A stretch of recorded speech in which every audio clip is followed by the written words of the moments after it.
Greetings and welcome. I am Joffrey, and joining me today is Darkest Light. And if we're lucky, Vector might show up at some point to throw in his 2 cents. But we are today discussing the map of Russia. Don't believe whatever the stream was telling you before. It said something about Anatolia, but that's not real. It's not real. It's propaganda. Trying to make me It, look bad. I am actually very good at making titles and thumbnails. Promise. you should post an announcement. Oh my! And this man doesn't even give me 5 seconds after I fit. He won't even let me finish talking. He's just like, post an Oh, announcement right now. Oh wow, chop chop, bucko. Joffrey, have you posted an announcement yet? Man. uh, well, I wonder how many more of these maps do we have to go through in Europe before we're done? Oh my gosh, our Nuzir is in the kitchen. He is cooking for the mod. Yeah, nice, nice. I saw you having your big conversation with folks while I was at work. I'd pop in and read your discussion about Valakar every once in a while. I'm very excited to see what you cook. Um, and I'll help in any way that I can as well. So let us begin. As an introductory note, we're just considering today the Russian core, which in 1336. Okay, he doesn't.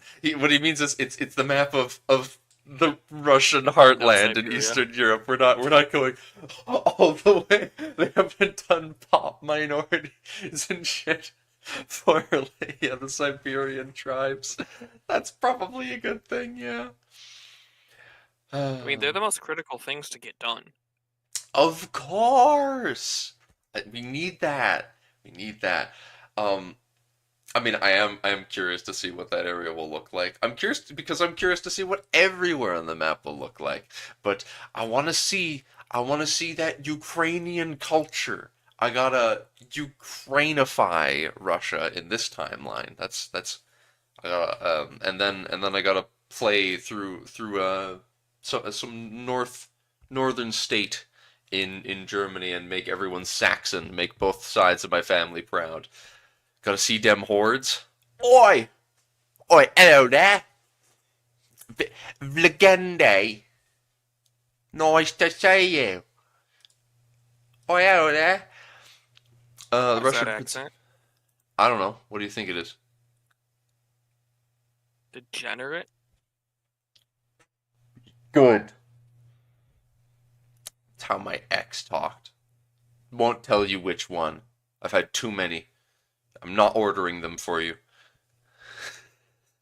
the, Damn, the bro. the the different Russian principalities as far as the White Sea to the north and the Ural Mountains to the east. The lands that would later be incorporated into the Russian Empire will be covered in future Tinto maps. Otherwise, we would have to cover like 1/8 of the landmass in just one dev diary. A native speaker in Dutch for real, for real.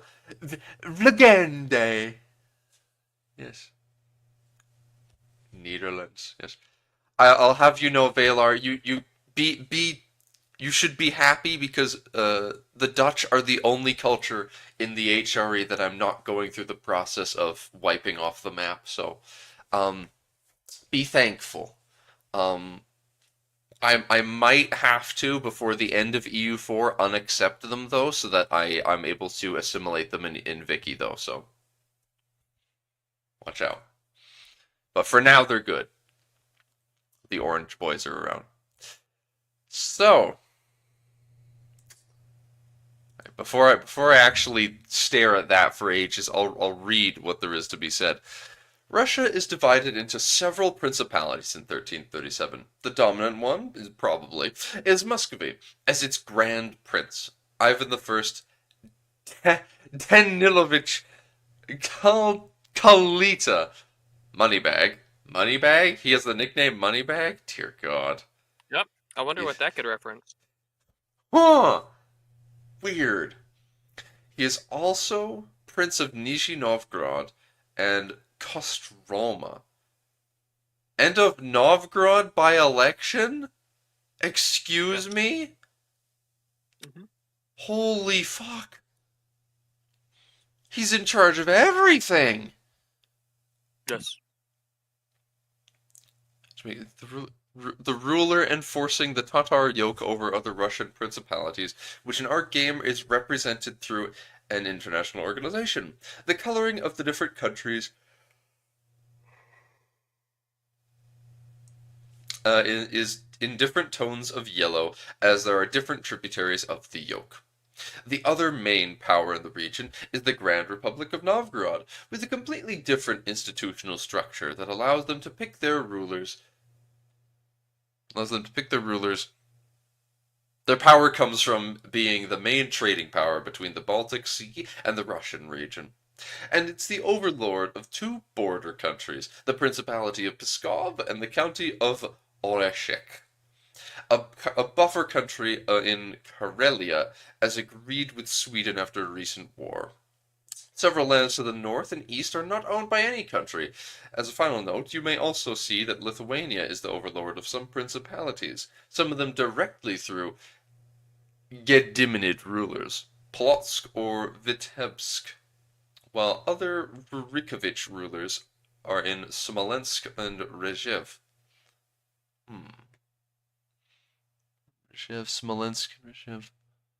So there's some Rurikoviches that are actually princes underneath Lithuania. That's interesting.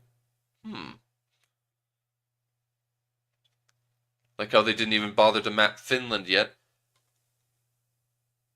Or Finland is just uncolonized. I think it's just that Finland that part of Finland is unowned. I think we've seen that the coast is owned by Sweden.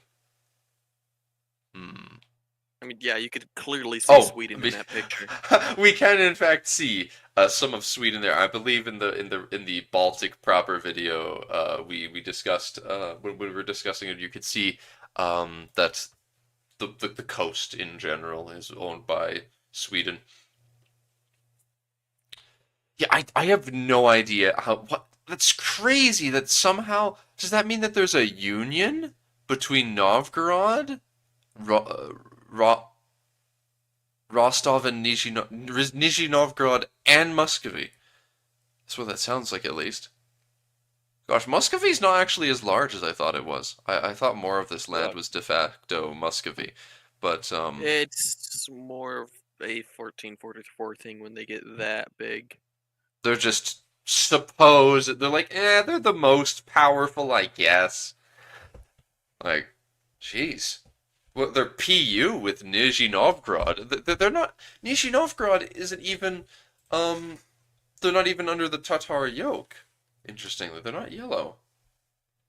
Huh. I wonder what Vyatka is. More like Gyatka. Most of the population is 100 there. There's like 100 dudes in Finland, yeah. Would not surprise me. But we do have Perm sticking out on its own. With all of the uncolonized land. There's so much land for the Russians to send dudes into, yeah. The Tatar yoke I think will be powerful later. I don't think they'll shrink by now.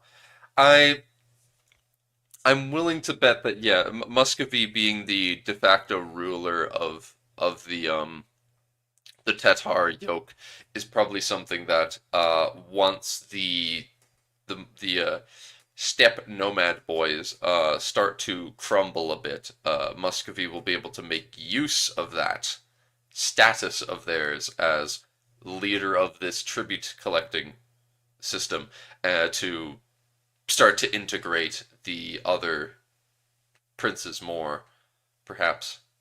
Yes, perhaps because it's Muscovy being the tax collector for Big Chungus. For Big Chungus Khan. Yes.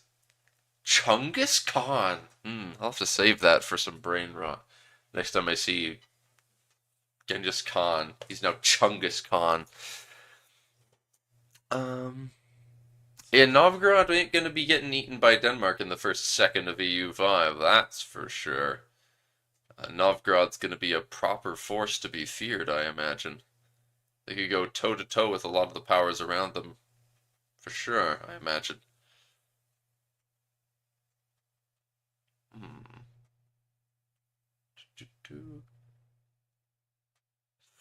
Oh, God. I mean, the Prince of Vladimir was literally just a tax collector over the Tatar yoke for the hordes. Okay. But yes, Novgorod. There's a lot of things that are going to be a lot more dynamic, it seems, in EU5 based on the star position. A lot more things are up in the air than they are in EU4. In EU4, all across the map, there are so many more cases of, oh, this power is obviously stronger. That they will obviously win. Things like that.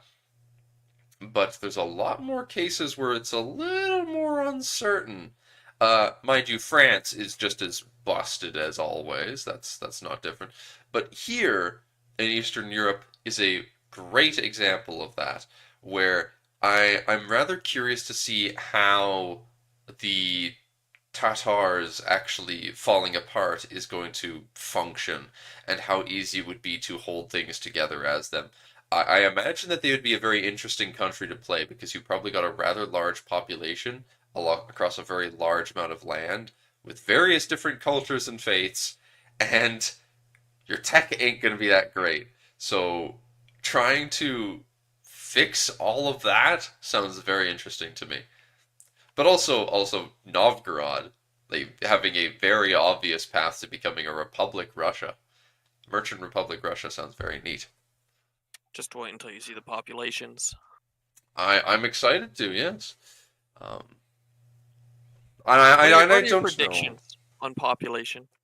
Oh, I mean that Novgorod's going to be stacked. Um, Novgorod's going to be very highly populated. Muscovy's probably going to be fine. But most of Russia, I don't imagine it's going to have that much in the way of population, all things considered. I think it's going to be Interesting. relatively low. Except, I think, I have a feeling that Smolensk is going to be decent. But I don't think many people are going to have much population in Russia itself, other than Novgorod and Smolensk. Um, Perm is probably going to be basically empty. I have a feeling that Perm is going to be one of those countries where it's like it's on the map because you want it to be there less than it realistically should be. Like I bet it's going to be very tribal at this stage, but I don't know. I don't know enough about this point in history. Um, uh, hmm. 1337 Russian Principalities lore. Very salty. They removed Goda as a province. I don't know what that is.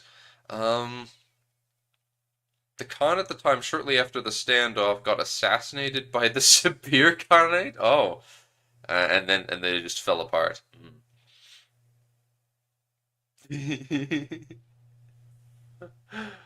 Right. Gouda is a cheese. Yes, and I like It is. cheese. Oh, there he is. Hello. Oh, here comes the boy. Don't worry, I've just spent a lot of time ranting about the way that the map looks based on its initial explanation, so you hadn't missed much. Novgorod's a big boy. Yes, and somehow, Muscovy is in a personal Has more union with Novgorod. populations. Yeah. Somehow, he's I cannot believe this. They elected him. Like what? Yeah, he got voted in. I just can't. The Prince of Muscovy, Wait, where does it Kostroma, say and that Nizhny it's Novgorod. where does it say that he's in a personal union with the Republic of Novgorod? Well, I this know is he the rules. I know he rules Nizhny Novgorod, and he's in an international organization for the Tartar yoke, which is what that map portrays, to Yeah. my understanding. Okay. Look at this map. Scroll up. Everyone that's yellow, everyone that's in yellow is under the Tatar yoke.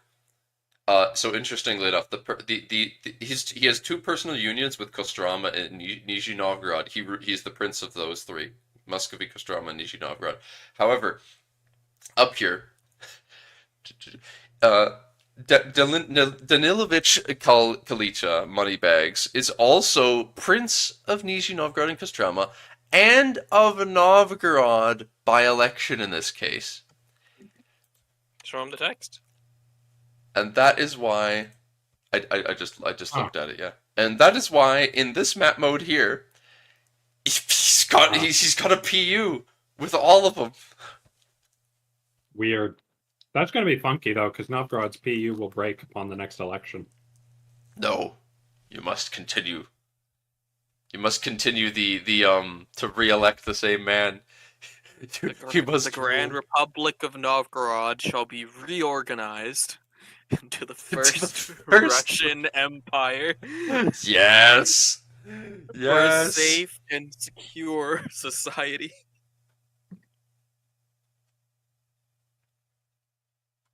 Starting diplomatic view of Muscovy and the Tatar yoke. Yeah.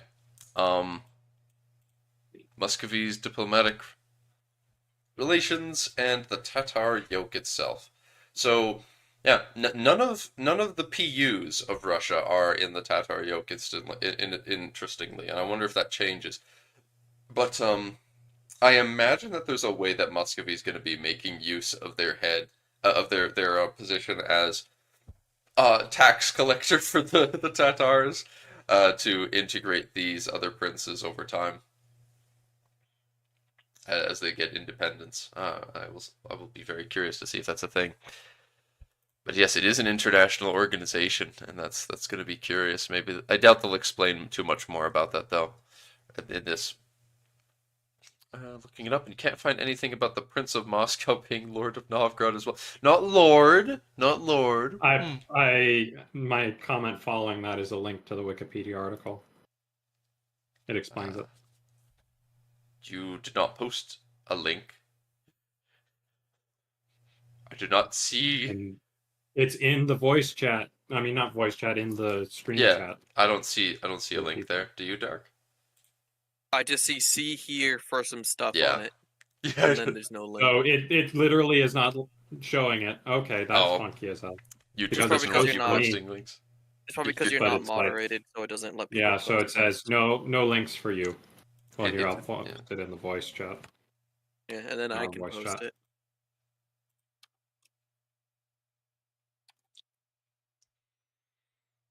There you go. There, it doesn't think that Dark is posting a link to his well, it's because I'm scam. It's because I'm a moderator on your account. That's why I'm able to post links. Yeah, if you go down to the Danilovichi Princes of Moscow, 1328 to 1337, Ivan the First Kalita, the money bag, is listed as Prince of Novgorod.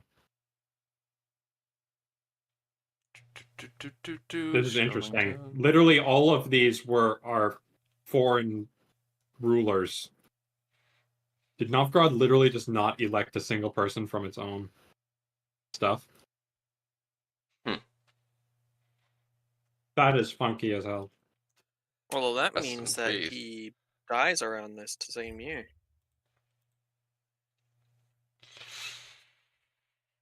Or the election. There's a new election.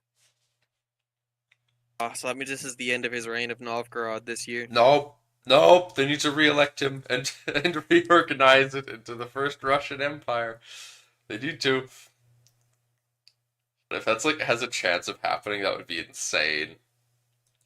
Oh my god, the dynastic map is crazy. Several branches of the House of Rurik rule over the Russian lands. Fun fact, we have 18 different branches portrayed in the game. The exceptions are a few principalities and the ruler of Karelia. Yeah, little tiny vassal of Karelia. Prince Narimantas of the Lithuanian Gedimanids. Also, the the Cherdian and Vyatka are randomly assigned dynasties, as we haven't been able to get the data for those countries in 1337. See, there are some tiny folks that are not, but oh gosh, I love God looking down, just damn. being able to see the Rurik could not Borigans. keep it in his pants. But Michigan. good old Temujin's descendants, love them. But seeing come on, you gotta don't elect someone else. You need to keep electing Rurikoviches, please. Don't let it end. No. But yes, it appears, looking at this as well, it well and truly is. Finland is a desolate waste.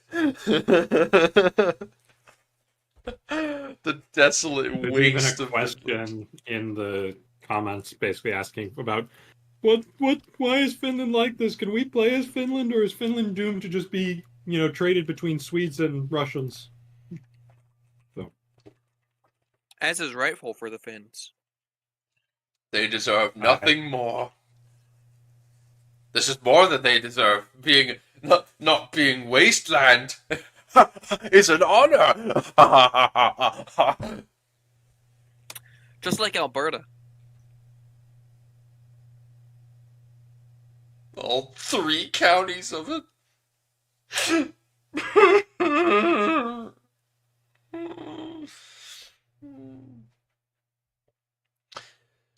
Electing a foreign monarch is what the PLC elected Augustus of Saxony. Probably did it as a way of protection, since Novgorod was just merchants, basically. It's really big, though. But it's I not can well see the logic. populated, though. If you go to the population map, Muscovy already has comparable population to Novgorod, if not larger, if my memory is right. Oh, jeez. Yeah, Novgorod has 200,000 less population than Muscovy. Rest in peace. Novgorod's empty. That needs to be fixed. We gotta import more people to Novgorod real quick.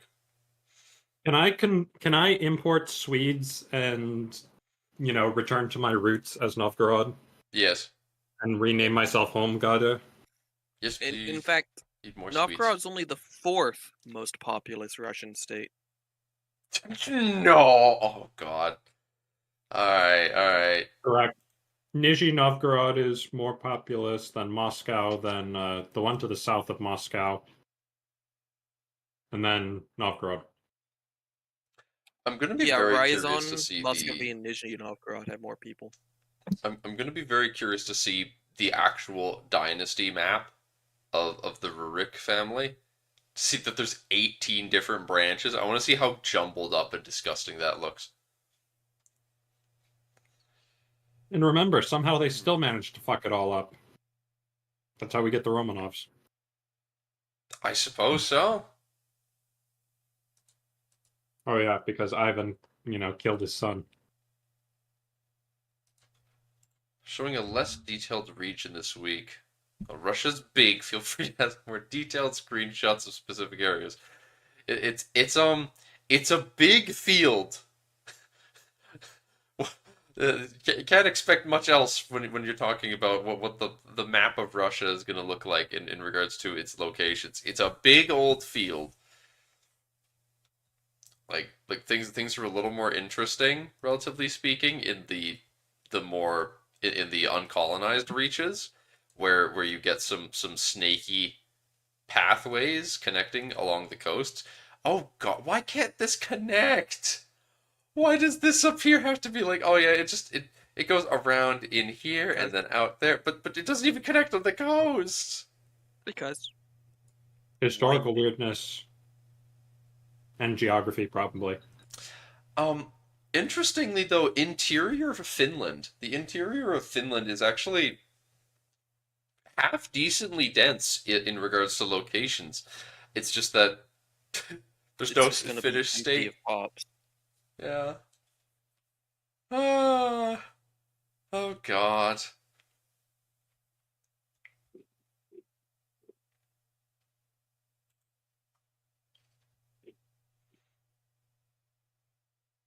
Well, yet northern Finland is empty.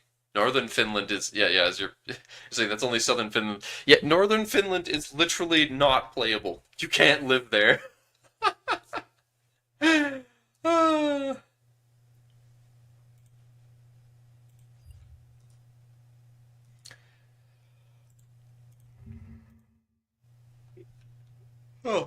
Oh, num num. Provinces map. Yeah, no, not much. I've got to say on in regards to that. It just exists really. This is where we get to some more interesting stuff. The climates, and it is frigid up there. God damn! You go any more northern than go any more northern than these Nizhny Novgorod, Muscovy, and Novgorod, and you're getting into Arctic lands. Sheesh. Northern Finland might be a Sami state. No, no, no, no, Valar. I'm It incredibly literally doesn't skeptical. have locations. Northern Finland literally doesn't have locations. It is unownable. It is just empty. Yeah, assuming they weren't editing the map weirdly, that's what it looks Yeah. like at the moment. Have you missed anything cool, James? You missed No. the fact that Finland is empty. Finland is empty. It is uncolonized land, and the northern half of Finland isn't even ownable. It's just permanent wasteland. Oh, wait. It's Yo. actually just owned all by one big country that also owns the entirety of Siberia. Oh, you're right. Yeah, it's just gray colored. Finland is one of the unfortunate casualties of the Johan snap. Yes. Yeah, not all of Finland is in that screenshot, you say, but what explains the fact that you have southern Finland here, and then when you go north, Those it's northern just black. provinces do look the border of the northern provinces there do look kind of suspicious to me. It makes me wonder if they're hiding something. They probably haven't drawn it. You're right. It's not the same color. Well, it It's looks not like the same somebody's color. taken an erase tool to it. Yeah, in fact, Yeah. I wouldn't be surprised if there are locations under that. Why wouldn't they want us to see that? Very odd. And also, they haven't shown us because they're doing Russia now. They're hiding the Finnish Hyperborean Empire under the darkness. No, Because it's the weird Finnish thing- Hyperborean Cognate. The weird thing is that if you go to Finnish the later Holy map, Roman it Cognate. shows like flatlands, forests, and cultures. Mm-hmm. That part's colored in. It's not Oh wasted. yeah. Well, I mean, okay. Well, we've got climate here, and then past Oh yeah, climate but the flatlands and the climates will have and topography. like the black dashes on it to show if it's a wasteland. Oh, you're But northern Finland right. doesn't have those black dashes, meaning it's not wasteland. Yeah, so I'm wondering what the hell Paradox is doing. This seems so silly. That's very sussy-wussy.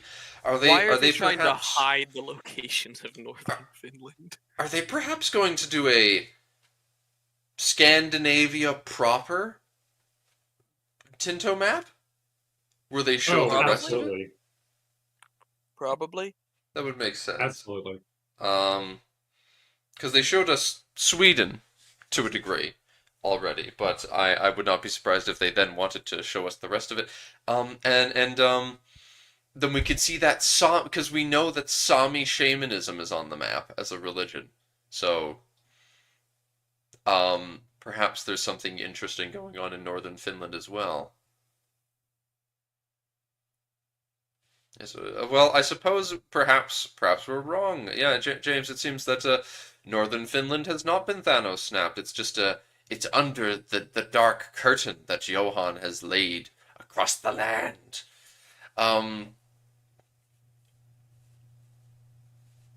Valar, I don't think Valar, I don't think that Finland deserves to be split into North, Central, and South Finland. I'm gonna be real. I think it's not big enough or populated enough to deserve more than just North and South. I'm not sorry.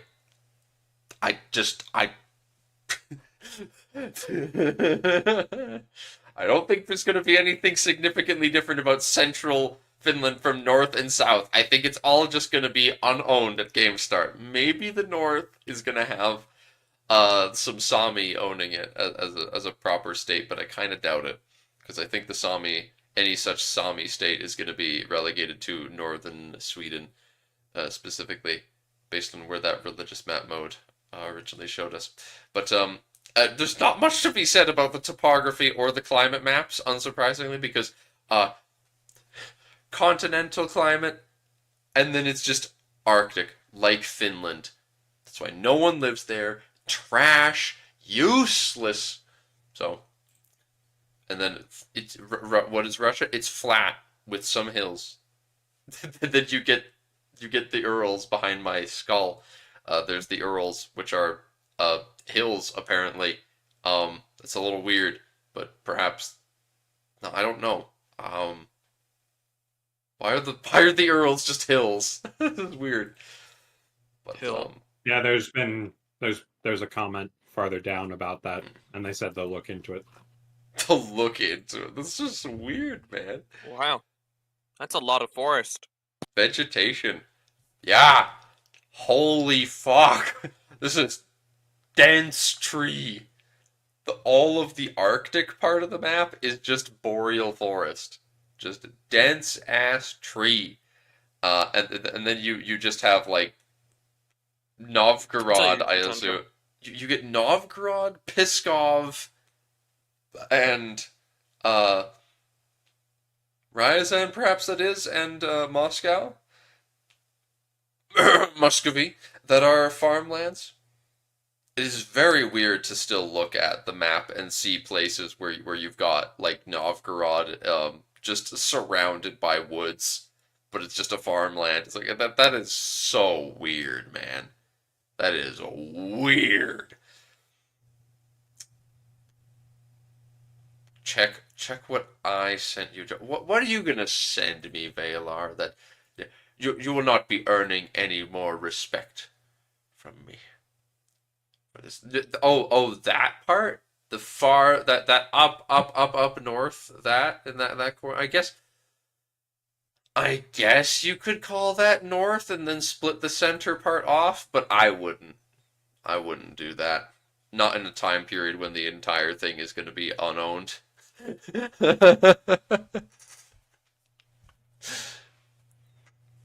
What is it? So this Gouda, like your precious cheese location, is that a county in the Netherlands that got removed in the transition to EU5 and you are salty about, my second Dutch friend? Yes. The point is that you can barely see the country. My point is that you can see the only part of the country that matters, and even that isn't saying much. So, trot along, Vaily boy. Yes. They added it in the first Tinto maps and they got rid of it. We'll give them more feedback to re-add it. God. You remind me of how I felt when I noticed that when I looked at the list of cities that Canada had in Civ 6 and realized that my city is the very last one at the very bottom of all of the lists of cities that Canada can make in Civ. My own city appears just at the bottom, just barely in. Alright. Culture map mode. Oh boy. Oh God. Right, time to spend 20 years on this one. What the heck is a Mari culture? What the? You don't need to worry. Soon they will all be Russians. This is true. They will all be Muscovite specifically, I expect. Which needs to be changed. It must be. They must be changed to Ukraine. Yes. There's a culture called Nenets. It's just, and poor Vespasian. Gosh, they are already about to get smushed out of existence. Oh, and then that border state in Karelia is basically half Novgorodian. Is there an Arctic terrain, or is it just well? Arctic is a climate, Arctic, not a terrain. yeah. You have Arctic forests here. There is sparse up at the top. If you're talking like just your Arctic tundra, that's what you're imagining when you think of when you see sparse Arctic. That's what that is. So here's the climate again.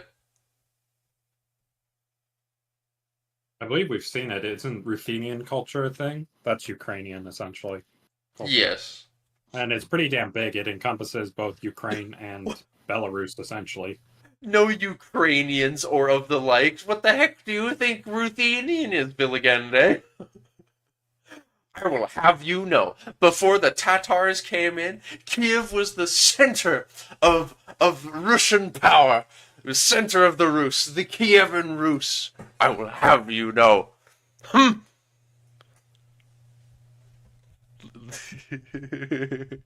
Now we're having Holland debates. Oh no.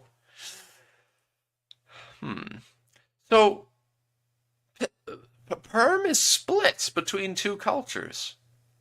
I did not expect that at all. Perm is split between this commie. The commies. Oh no! Better dead than red. The commies, or commies probably, and the Udmurt. I did not expect that at all. Countries. So this Perm, or is that? Yeah, that's very much split between those two. Weird. I thought that they would have been a more homogenous country that's like just one culture that's out here. But instead, they've gone far enough with the differentiations of like all these smaller cultures that they've actually made Perm basically the only place where you get two cultures. Huh. Except Komi, there's a lot of Komi in which one is that? That's Vyatka. And no, Vilgand, the Kazani are not the same as the Khazars. The Kazani are very much different. They're not Jewish at all. The Kazani are essentially the Mongol Tartars. That whole CK3 Jewish Horde thing is very much like bordering on alt history as well, by the way. It's basically alt history. The ruling class, there's evidence that it was Jewish, but there's no evidence that like it was widespread realm-wide adoption. Oh, here's the political borders again. But yes, the Kazan, the Horde of Kazan is probably going to be a thing that pops out of the Khazars, or the Tatar yoke. The Golden Horde. The Golden Horde is going to fall apart. Horde decays, if they've said, it's not guaranteed that the Golden Horde will go the way it did in history. They will. Just you watch. Gosh, I wonder what their religion is. Oh, I guess I'm going to say demands it because the only way he can restore Kiev and Rus is if the Golden Horde collapses. Otherwise, they go clop, clop, trot, trot back Kiev into is Kiev. such Kiev is a shadow of its former self underneath the Lithuanian yoke now. It is. I cannot stand for this. It is only slightly better than its EU4 situation, but at least I can play them. It exists, yeah. Don't worry, you can make them fall apart. Just defeat them in open combat. just defeat the Horde in open combat. Don't worry, and you just have to like Ned on an open field. Remember, when they start to retreat, you have to press your advantage as much as you can. You're right. Just go in. Time for the Parthian shot technique. Have you seen this meme, Vector? Probably not. The political borders. James, what you don't know, what you naively are unaware of, James, is this is the dynasty map. Oh yeah, actually, I have seen that one. It's a great one. James, look at the dynasties.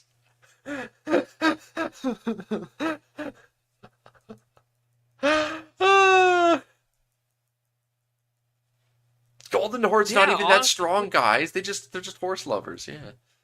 Just like walk at them angrily. What are they gonna do? Shoot you? Yeah, Right. the first step to a Golden Horde game is going to be raising Moscow to the ground and appointing a new person to collect your taxes, because otherwise you're going to get fucked eventually. Valar desperately trying to identify with his Greek ancestry by playing the king of the Greeks every chance he gets. The kingdom of the Greeks. Yes. Dear God, the Rurikovich plague is strong. Yes. As a matter of fact, here's the other thing. This is the diplomatic map mode of Muscovy. Muscovy runs the Tatar yoke international organization for the Tatars. As a result, so Muscovy manages collection of taxes from all these princes here. Muscovy, though, is in a personal union with Nizhny Novgorod, Kostroma, and right now he is currently elected ruler of the Republic of Novgorod. He is nuts.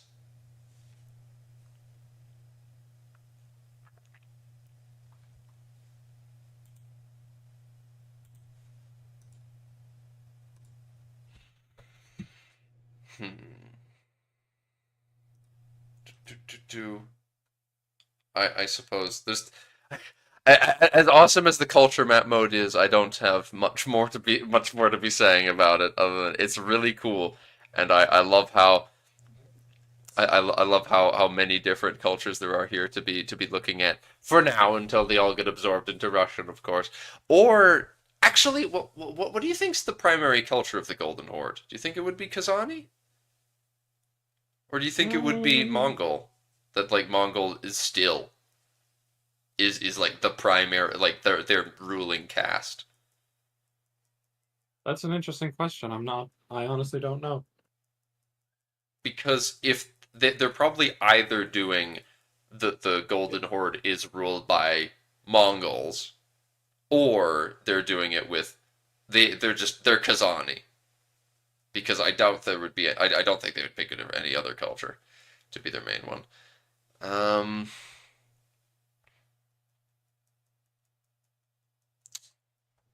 Blurst. Now for the religions. Oh wait, no. Read the culture thing. Decided to have 3 different cultures in the Russian region: Novgorodian, Muscovite, and Severian. The design here is different than in the Ruthenian region, because Russia was way more politically divided in the High Middle Ages, and would later be more culturally unified later on, while in Ruthenia the situation would be the opposite. In any case, the 4 of them are East Slavic cultures. We're open to feedback, of course, but apart from that, there are a bunch of different cultures bordering the region. Karelian, Pomor, Komi, Udmurt, etc. We might add some more minorities of these cultures in the feedback pass after this dev diary. Also take into account that the minorities over the Tatar lands currently under Kazani and Mishari culture are not yet done. Mishari, that must be this Mishari. So the minorities under there are done. Okay. I wonder what those will look like, because there's some in the Kazani lands. There's some minorities. I don't know what they are, because I don't know what this white color, this silvery colored culture is, and that has me very curious if it's like just a bunch of Mongols that have been imported from the Far East. If there might be, they're those guys. They're those guys, Joffrey. Yeah, those guys. Right. They're those guys. Mm-hmm. You know, The ones that do the thing. yeah. Culture of the with Golden the Horde. tradition of doing that other thing. Yes, the silver might be Mongol. They're probably Dutch guys. All right, Vligende. All right, I get it.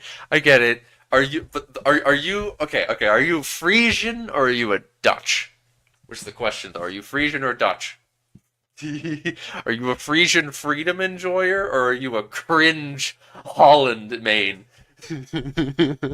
Once this game comes out. Aw, gross. You do not support the Frisian freedom. Something must be done to stop you. But yes, maybe the silver is Mongol. There's this little pink one, which is weird because it could be Pomor, but that'd be weird. I know there's a bunch of purple from the minority of whatever the purple culture is out in Siberia. But finally, to move on to religion. Here we've got lots of Orthodox, some Tengri sneaking out in the mountains there, which I'm not sure where that comes from, but Nomads usually. I mean, but why is it tucked in there? And then why do we have animist as a religion here? And I want to know if they explain whether it's a placeholder here or whether this is a place where they actually want animist to stay. Because usually animist is a placeholder, and I hope I have enough respect for EU5 that I expect them to be replacing all of the animist on the map with at least something, but yeah, animist and shamanist, that is, but I don't know what they'd be replacing any of it with. It's just the fact that shamanist and animist are here makes me think that at least one of these is going to be replaced. They're not going to keep both of them. I wouldn't be terribly surprised if animist here is just like meant to stay. It is so small after all, but the fact that there's a little bit of it here that like stands out more makes me also think maybe it isn't. I don't know. I have no idea what it would be. But rather unsurprising. You've got you've got your Catholics in the West, Orthodox primarily all around here. You've got just a little. You can see the little color in the corner of Lithuanian paganism, and then you've got in the north. You can see they showed it in the proper religious map they showed ages ago. There's your Sami paganism, your Sami shamanism, which is interesting. Sunni is a very big blob indeed. Gonna make a Catholic Russia? Oh,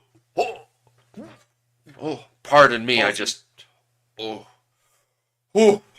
Honestly, good choice. Good choice. No. The proper Russia is Sami shamanist. That is the correct way. Or Tengri. Anything that's not Christian. If you find something that's not Christian, or, I mean, yeah, Muslim would be funny. Find something that isn't Christian, and then just make Russia it somehow. That would be funny. If you ever play EU5, you'll conquer the HRE as the Golden Horde. As the Golden Horde as the papacy? What? And the whole of Italy to create a Romano-Mongol empire. No, that would not be blessed. No, it would not be blessed at all. Teutonic game, that's true. You can see that. That would make sense as a way to accomplish such a thing. But, what do they have to say about this map? Eastern Orthodoxy is dominant in the region, although there are other religions in the area, as well. Take animist, tengrist, and shamanist as wide categorizations, as we'd like to add a bit more granularity for them, although that will come later this year. Don't expect them to be added in the coming Tinto maps, but maybe on later ones. We've already seen some posts asking about Slavic paganism up until now. We've considered the Russian people to be Christianized, even if it was a more or less superficial process. If you'd like us to add this religion and some percentage of the population adhering to it, then I'd ask I'd ask you for specific sources that could help us portray it. So isolated references to it being followed here or there won't be helpful. While academic sources saying that up to X% of the population was following Slavic rites might very much be. But if the idea isn't that the animist people here are following Slavic paganism, then what is it? What is it meant to be? Well, what culture was that again? Vepsian. Vepsian.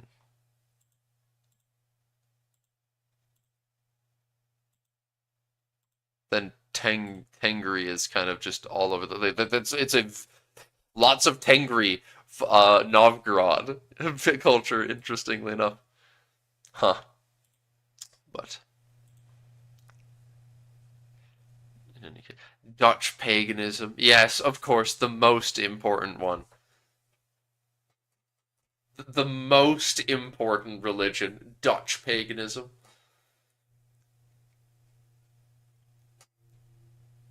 I do hope that they go through and make some of this stuff more granular and unique. Though there is nothing more demoralizing than seeing a country that follow I don't want to play Perm when Perm's religion is shamanist. Ah, wonderful. Because we got even just Sami shamanism being different is enough to make it like, oh, I'd like to play those guys now, but I don't want to play just shamanist. Ugh. There are some Germanic paganisms left in northern Sweden. We know that there are some. They haven't solidified exactly how many Germanic pagans there will be, but we shall see eventually how many precisely. It is going to be a very small amount, though. We're talking like 100 in the whole country, perhaps. All right, time to go hunting for sand. So, not very surprising that we've got lots of wood and wild game in Russia. Oh, but what is interesting is the silver up there. Oh boy, that is a... The only reason somebody would brave such a terrible hellhole, I say, in a voice call that includes one person in Minnesota and one person in Alberta.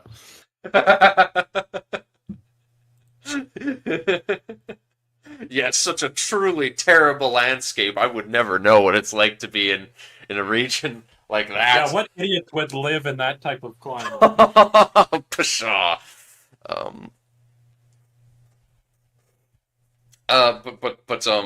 That is, but by the look of that's actually, when you look at like the countries, that's just barely outside of Perm. Perm just barely doesn't own that silver, which is very funny, and I wanna know how you go about actually colonizing, because I imagine it works very different in this. So Yeah, how... it'll be interesting. I'm assuming it'll be pop based instead of just sending a random ass colonist. I But imagine... Legende has a good point in the chat. Where is the vodka? Where is the vodka production? I don't see any wine. I don't see any wine production anywhere. What is this nonsense? Well, vodka can be made out of just about literally anything, although potatoes became the most common. Yeah, I imagine that the vodka production picks up once you discover it from the New World, so... But Honestly, even before that, you could make vodka. I imagine it's a building, a specialized sort of distillery, because there has to be a distillery building line. Yeah, not yeah. enough lumber. Not enough? There's too much think- fur and wild I game think and they're- trees. I think they're gonna end up having a shortage of lumber. Yeah. Especially in Finland, right? Finland doesn't Yeah. have nearly enough lumber resources, goddamn. It's pathetic, honestly. They need to rake that lumber. Prevents the forest fires. Only you can prevent forest fires. Clay, copper. There's a bunch of copper in various places around here. Any lead, though? Any lead or tin? Don't see any. Yeah, I'm not seeing it. It's a whole bunch of. There's iron. Well, wait, in the far Yeah, south. iron. Though. Yeah, Iron yeah, for okay, it's days. iron all There's a around. little bit of. Yeah. There's a little bit of sand around Novgorod. There's a little silver in the top corner. You have sand in Novgorod. All right, they've got this. Novgorod just takes easy. But that silver is going to be very curious to me. Maybe I should make a comment. It's not gonna be a good mine. No, but what if I force it to be? Got to import lots of people there, force them to go there. What if? Yeah, there's copper in the Urals Mhm. on the right hand edge of the map, but other than that, it's only iron I can see in terms of metal, other than the silver, of course. Yep. Salt, iron, copper. See, there's some decent resources to be had in the quote unquote mountains that are hills, the Urals. I mean, I imagine it's easier to get people to work there when they're hills instead. Yeah, I turned into a ghost so that you can see the copper that's behind my skull. My thick, bald brain. Bald boy.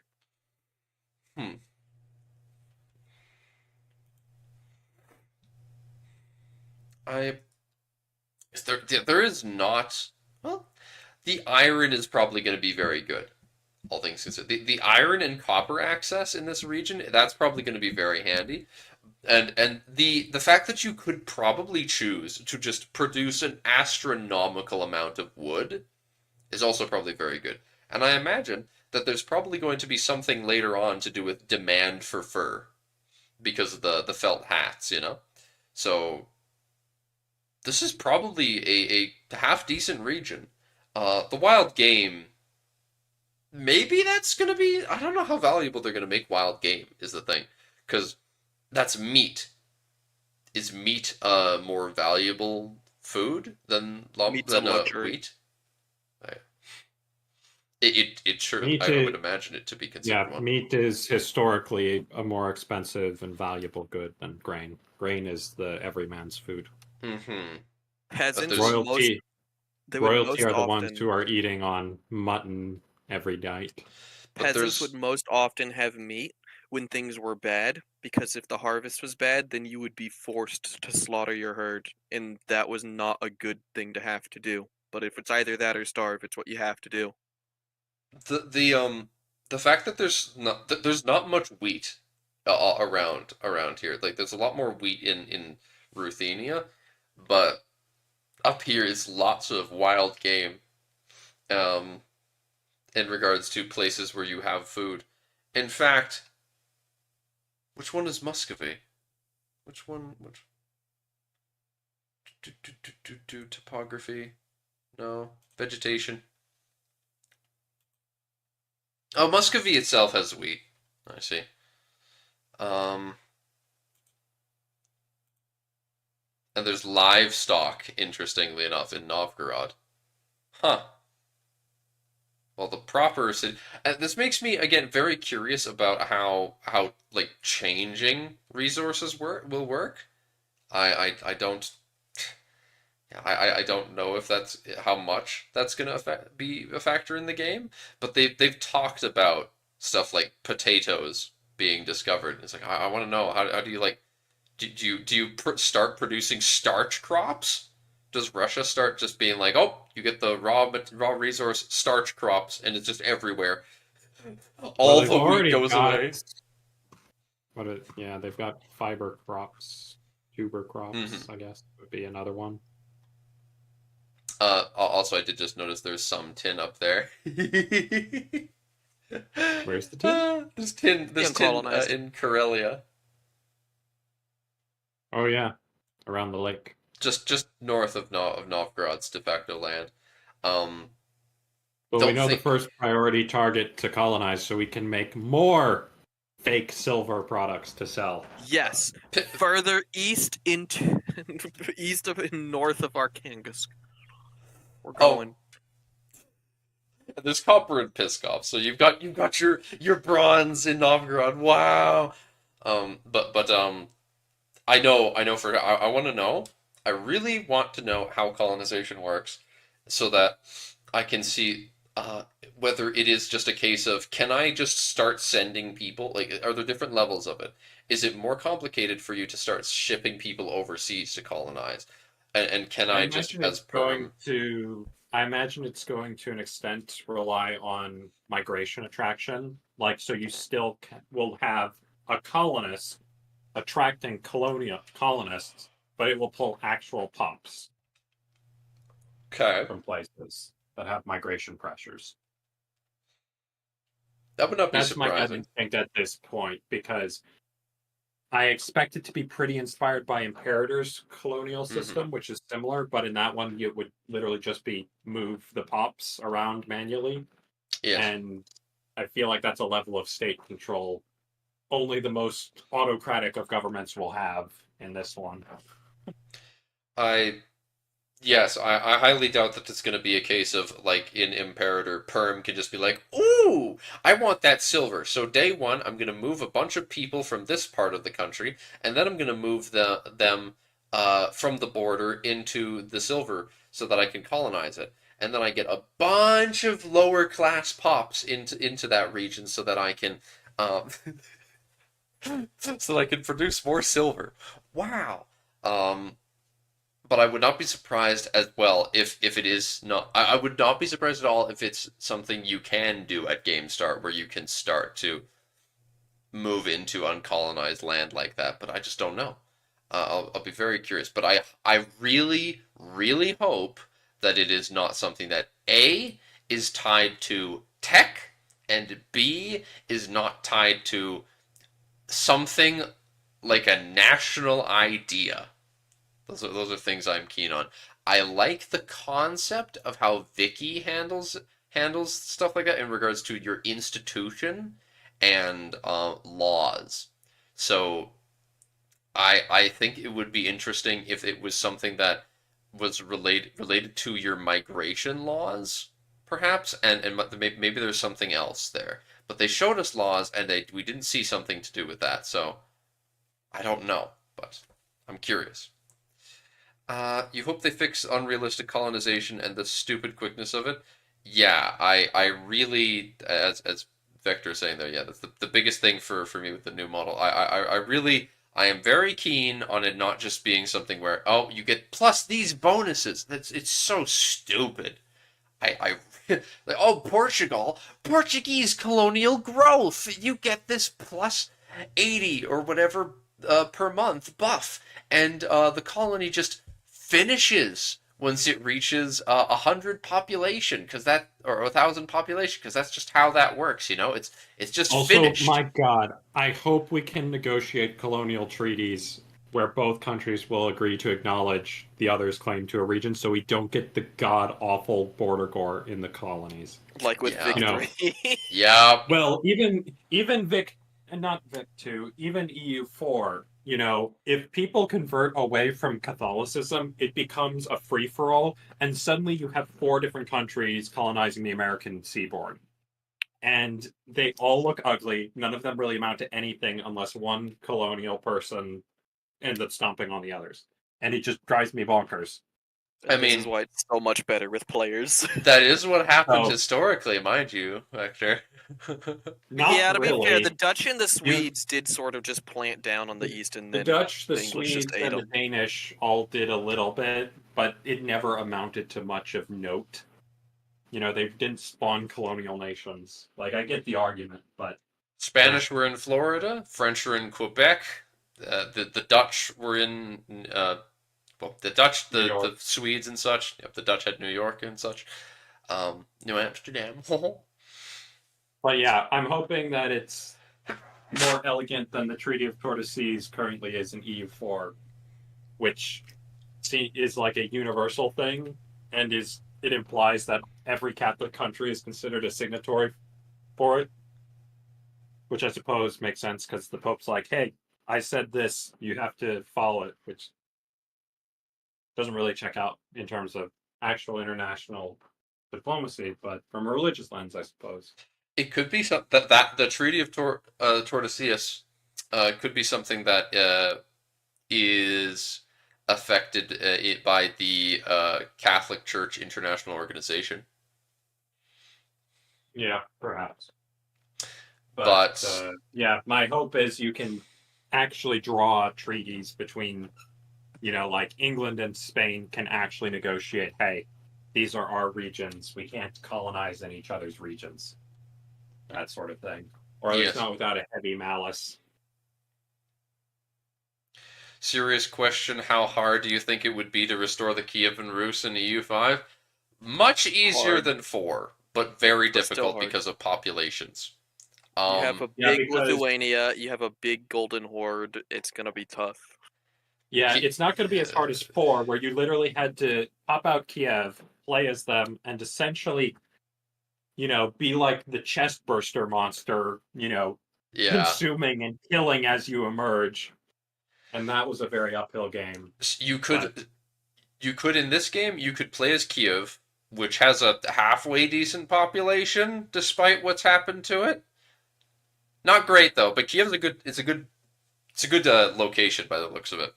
Mind you, though, Galicia-Volhynia still exists, and that is a larger Ruthenian state, which is scary because they're also about to get killed. But if you don't get killed as them, you could push back the Poles, take on the Lithuanians, and rise as a Kievan state, a little west of Kiev until you properly take it back, and then you could get things going, I imagine. So what I'm saying is, it's probably very possible. Rule from Lviv. Direct rule from Lviv. Direct rule from Lviv. The Lviv Rus now. Dear God. Nom nom, said Poland. Then there's whatever the fuck Paradox will invent in Moldavia. Yeah, that's true. That's also going to be a thing in the area. I kind of just want them to have it as the Moldavian anarchy, and just every province as a country. Every hill a king. I love Thunderdomes, as Vector, with Jamie and I bullying you into making the Pell Thunderdome. We must have the Moldavian Thunderdome. I do hope that actually forming Romania will not be tied behind the Byzantines being dead this time, because that was an annoyance for me. I imagine it might be. What a silly thing.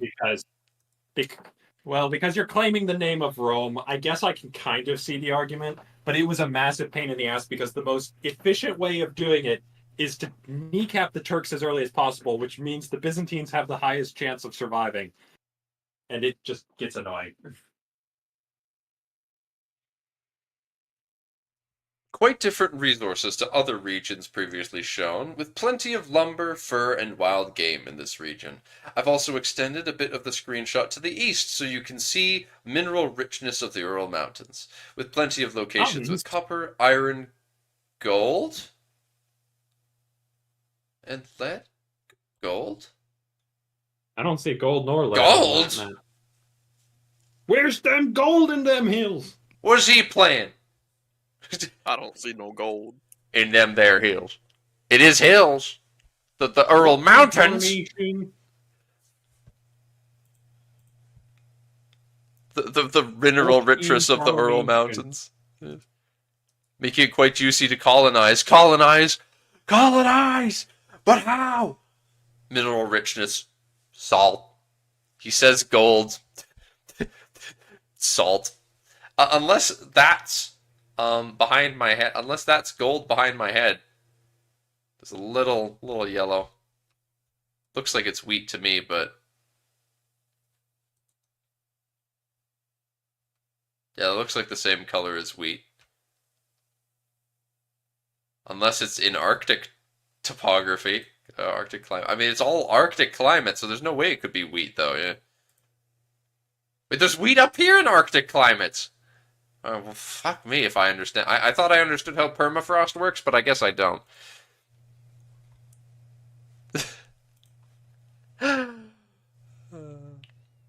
Maybe the gold will be unlocked upon developing provinces. Maybe.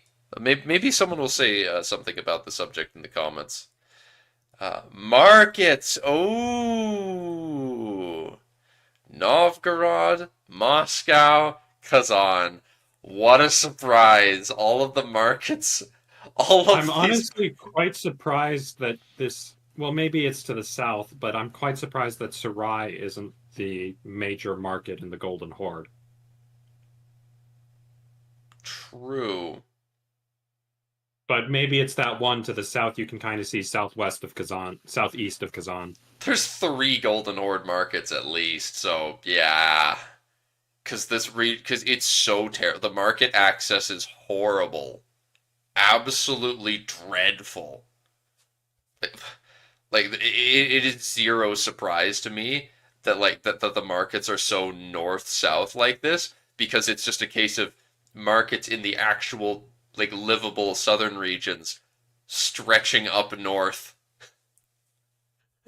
into this uncontrolled land, literally uncolonized. I love that Moscow gets encircled by the Kasani and Novgorod market. The Novgorod market goes and circles up the north and then comes back down here. Oh, this is hilarious. Oh, Novgorod. maybe markets will be different from nomadic countries. I don't think so, but in the case of the Golden Horde, it's so big and your tech level is going to be so ass that you just aren't going to be able to have any sort of control over the trade more centralized than that. I don't remember if there's a Kiev market. I don't think so. I think the market that Kiev is in is tied to the Lithuanians. Have to look back at a different map for that. Talking mad shit for someone in horsey range. Yeah. The Kaffa market? Maybe it was. I don't remember. There's so many bloody markets. You could just barely see something down there, but I can't remember what it is. Whatever this is, that's the market that Kiev is in. But it's not in its. I do not believe that there is a market extending from Kiev.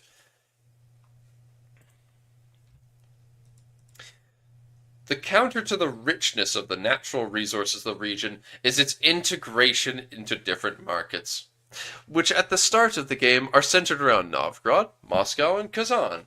Fully exploiting the economic capabilities of Russia will therefore require effort and patience. No! Now! Now! You'll probably never play in Russia, just like in EU4. Why not? Why not? Why not? Do you not like all the Arctic lands? Huh? Country and location population. Alright. Alright. 536k in Novgorod. However, there are 792k in Muscovy and 756k in Nizhny Novgorod, the better Novgorod. Better Novgorod. And then another 683 in Ryazan. And of course, you can't forget that Lithuania is counting its pops in the millions. So... The Golden Horde, as we can see, has about 6 million. Mm-hmm. Yeah... You need to play in the Russia region at least once. How else will you rebuild the Mongol Empire? No! No, Vector! Stop! You're turning to the dark side. This is unacceptable. Yeah, you have to play the Muscovites. You haven't seen my EU4 Yuan game, then? I think I might have, actually. Sounds like something we've talked about. Oh, I believe I've talked with it. I just haven't shared screenshots. That one ended in me reforming the Mongol Empire. It's the only Mongol Empire game I've played, though. It's just too much of a pain in the ass otherwise. God, Novgorod sucks. 41k in Novgorod proper. Novgorod is awful. This is so sad. It's so over, Homegarder bros. Their population is so low, I can easily replace it with imported Swedes Yeah, it's They're just true. random provinces in Muscovy that have more people than Novgorod's capital. What the hell, man? This what? 204K. Then just Moscow is a hell of a drug. casual, just right outside. No, just like a few counties away. Just yeah, over double Novgorod. Yeah. How am I gonna fix that? Simple, by playing Muscovy. No. No, you fix the problem by playing as the Golden Horde and finding somebody else to be tax collector and burning down Moscow. You definitely need to do that if you don't want that. That's definitely got to be one of your priorities as the Golden Horde, I imagine. You gotta just be like, as the Golden Horde, your priorities have. I mean, I don't know what your priorities would be now that I think about it. 'Cause, I mean, you could try and just stomp on Muscovy, but maybe they're already at the point where attacking them is dangerous, and you want to just Golden solidify Horde, your to own my power. knowledge, is still quite. The Golden Horde, if my memory is right, is still pretty damn strong at this point. I believe it goes into its own kind of time of troubles, like in the 1350s, I want to say. And at that point, it never truly recovers. But I believe it still is essentially at its apex. Then I imagine it's either a case of just sit down as the Golden Horde and just sit down and try to go through what everyone else is doing in EU5 and try to make yourself into a proper state before everything falls apart. Sort out your internal issues and try to hold on. Or, depending on how hordes work, if you need to go and kill someone, then just pick one last big war before you hunker down. That would be what I imagine. Something like just attack Lithuania because they're in the middle of a war. Attack Lithuania, take Kiev. You must take Kiev and burn it again. That I could see that, for example, being a thing you might do. Glad you're not a Novgorod simp. Yes. Yes, I imagine being a Novgorod simp would be painful right now. Even I, who just wants Muscovy to have a rival, feel the pain.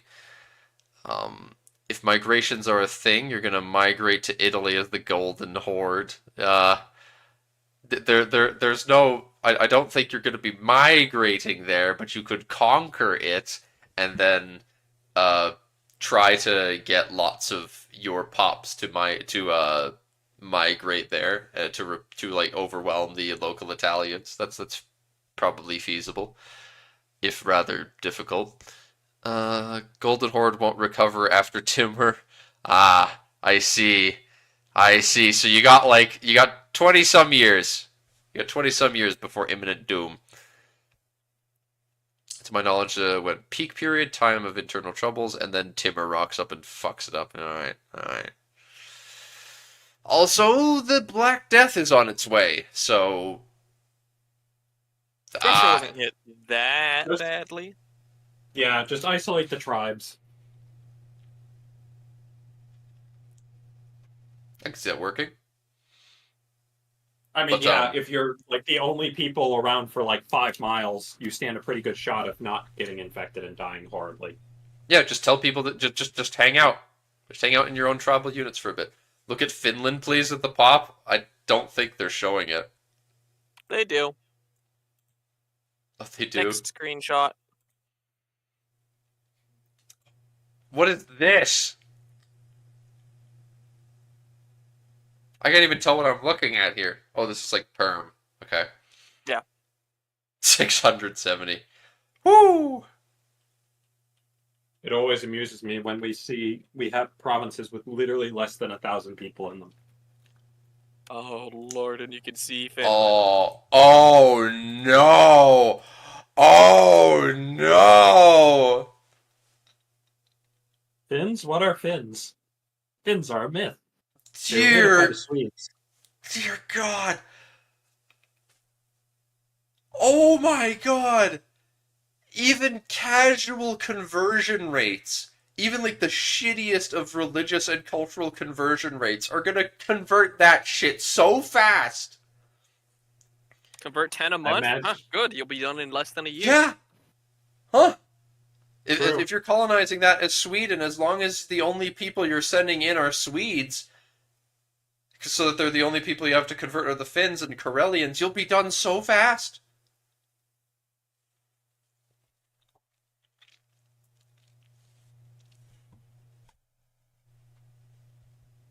Obscene. Send forth the IKEA construction pops.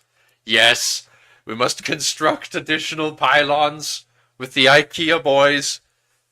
I don't know why I'm combining so many references together. That's just terrible. Imagining IKEA people constructing Protoss pylons.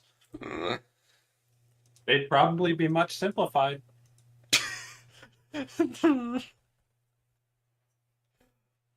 Not many people inhabit the Russian core, approximately 6 million in total. This poses a serious challenge regarding the expansion of any Russian country.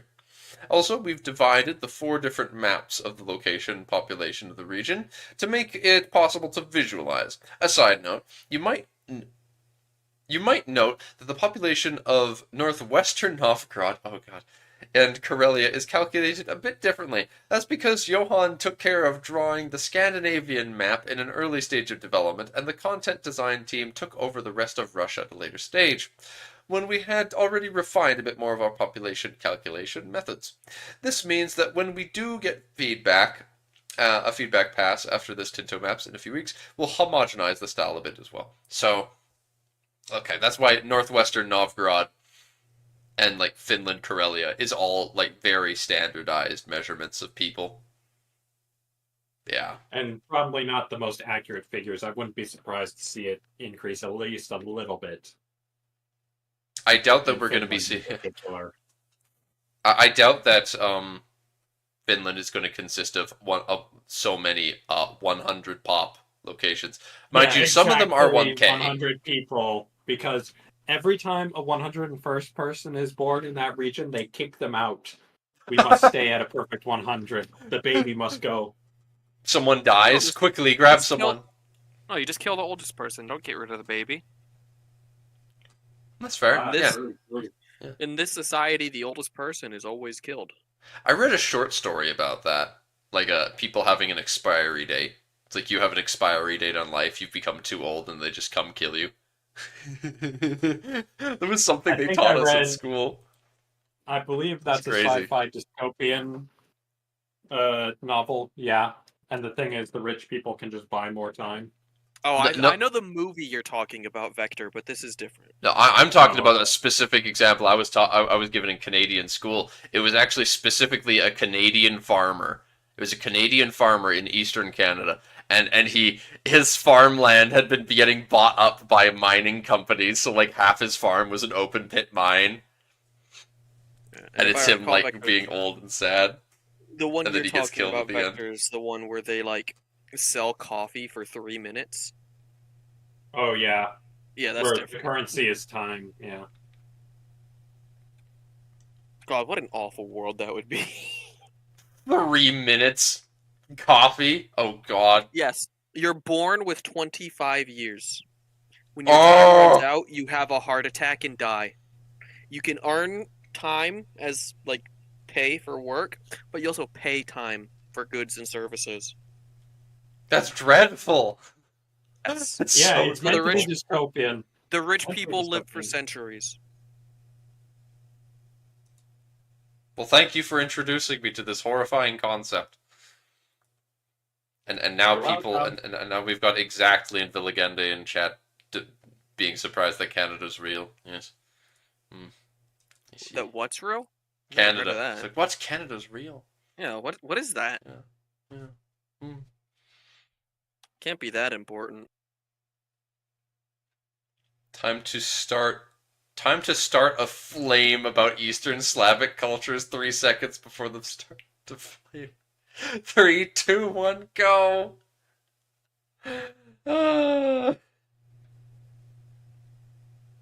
Instant screeching begins. 3 Russian cultures.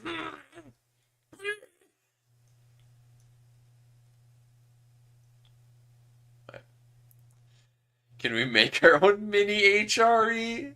The Tatar yoke is kind of that. That Russia, on the contrary, is a formidable unified empire. Yes. Would this be the correct place? Feedback. What is all these respectfully disagrees? Everything has respectful disagrees.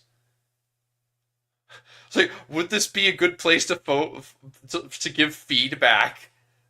Yes, we consider Corellia part of this. Feedback is well received. We appreciate that. Respectfully disagree. No, don't provide any feedback. I don't like this angry Finnish person doesn't like Corellians, I guess. Get rid of them. No, only Corellian feedback is get rid of it.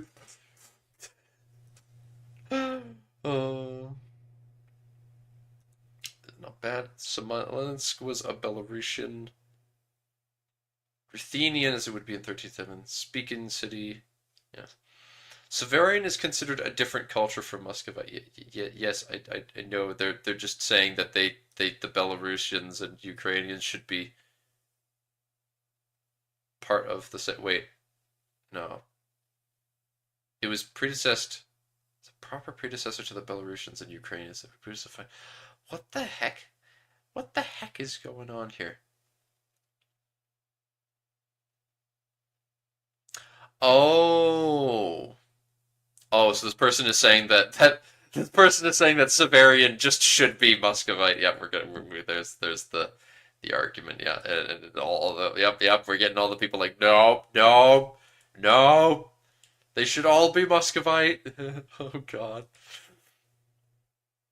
Probably not even saying that they should be Muscovite. Probably just saying no, there should just be Russian culture. Oh boy. Muscovy's strong position as to become the historical winner, but it's in an open situation with Novgorod being the other important Russian power. I don't know, man. Muscovy looks shit. Muscovy looks great. What do you mean? Novgorod looks shit. Oh. Novgorod looks shit. The personal unions of Muscovy are like in a better position to beat the hell out of Muscovy if their personal union breaks. Poland and Lithuania will have some curveballs depending on how they behave. The formation of the Commonwealth is not guaranteed. I imagine the Commonwealth is barely ever going to happen with the way that this game starts. There will be some common unique features of the conquest and colonization of Siberia. Will the conquest of Siberia be slightly different from normal colonization? As real life, Russia's expansion east was relatively fast. So yeah. Some common and some unique. So some people, I don't know what that means exactly. I guess some people will have there some just baseline mechanics, and some stuff. Some of the ways that you go about it will be just baseline, just normal colonization mechanics, but other parts of it will be unique. That would make sense. Yeah. Let's add the Volga River physically. So make it like make it its own like large river. Yeah. God, there's a lot of disagreeing on these. A lot of people seem to not be happy. Oh dear. Yeah, it keeps happening. Rivers facilitate market access. It'll be more clearly defined after the summer as we've some planned tweaks on that. Excellent.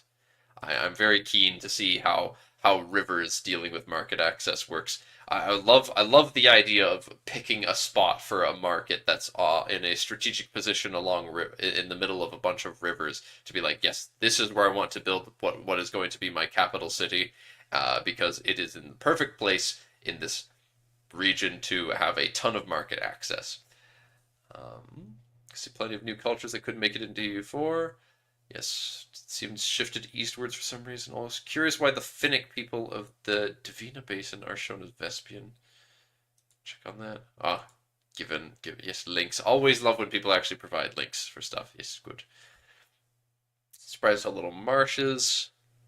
Guess we'll receive feedback on the marshes. Yeah, it's really funny how the Russians and like the Poles and such all want there to be more marshes. It's not shitty enough. Give us some more marshland. We need big Novgorod.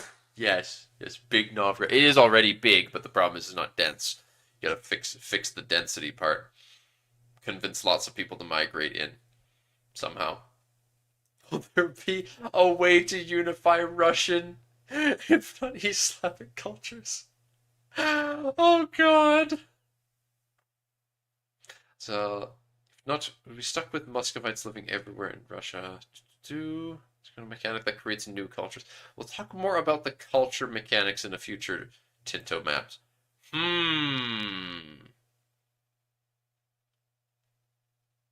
Them saying this is like implies that there will be something to do with cultures changing. Huh. Interesting.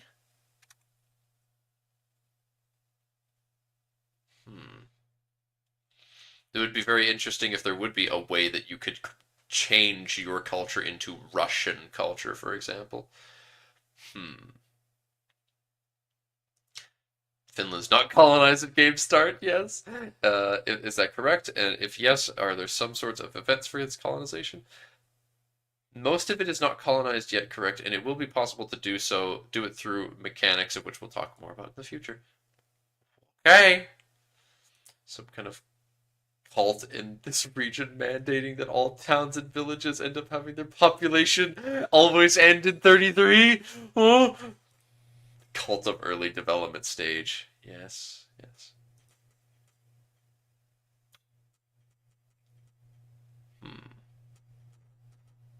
What the criteria for whether or not something is wasteland? I can't wait to see what they do with Canada for its wastelands. There was just one guy that disagreed everywhere, didn't he? Yes, he did. One angry guy. I'm going to be an angry guy who disagrees if they make Canada just a ton of wasteland. It should be. It is. No! If the northern half of my province is unplayable one more time, I'm going to scream. Joffrey, we've seen what the wastelands look like. No. You might not like it. Yeah. Have we seen what like Canada's wasteland looks like? I don't remember. I'm pretty sure. Because I remember people were complaining about the Brazilian wasteland. I think it was like Tinto Talk 2 or 3. It might have been really early, yeah.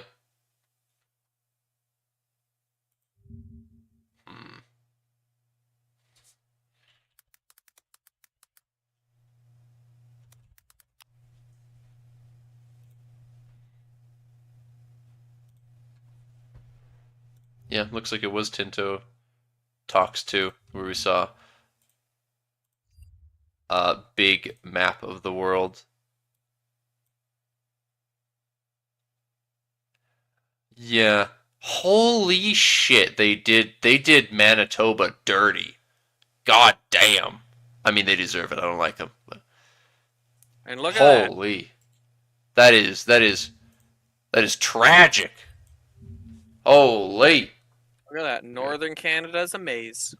It's all a glumphulous maze of Dune Sea looking ass motherfuckers.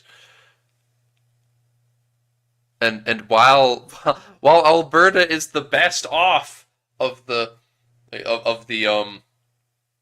prairies, damn. Where my grandparents live in good old fashioned Ukrainian town, the northeast corner, that is just at the edge of the inhabited region before it they live like right there. Before it becomes just fucked. Oh dear. SMH. This is dreadful. This is dreadful, unacceptable. Yeah, it is dreadful. Honestly, it should be more wasteland. I mean, I love the fact that Manitoba is just absolutely horrible, and half of its land is just lakes, which is fairly accurate, but jeez, god damn it. Actually, holy fuck, the Quebecers. Quebecers are just, oh my god. What happened to your face? Look at that! Oh! There is no land in Quebec at all. Fuck me, man. That's not cool, man. And then even Ontario. Why is it that British Columbia and Alberta came out the best in this? Plains. How? Actually, British Columbia's are mountains mostly. Mm-hmm. It's yeah. This is like what? British Columbia is mountainous as fuck with like some valleys. There's some valleys with like crazy good climate. British Columbia is actually a pretty fucking nice place. I go there all the time. But like Alberta came out nice. Anyway, this is me ranting about Canada and the way it's been butchered as fuck. But I mean, if their criteria their criteria is all about just like places where at game start, I guess there's not many people. Just because there's more people now doesn't mean that it matches their criteria, I suppose, which I can only complain about so much. Unless Australia, though. Australia is all this land you can own. I've got a bone to pick with these guys. And then they make Scandinavia super ownable, but Canada's like this. Alright.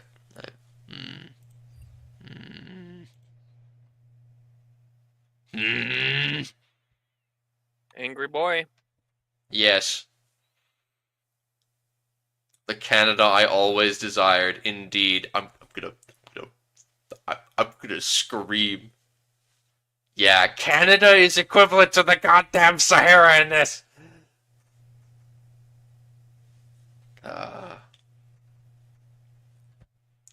Well, once they start showing Canadian maps, I'll start bitching in the comments.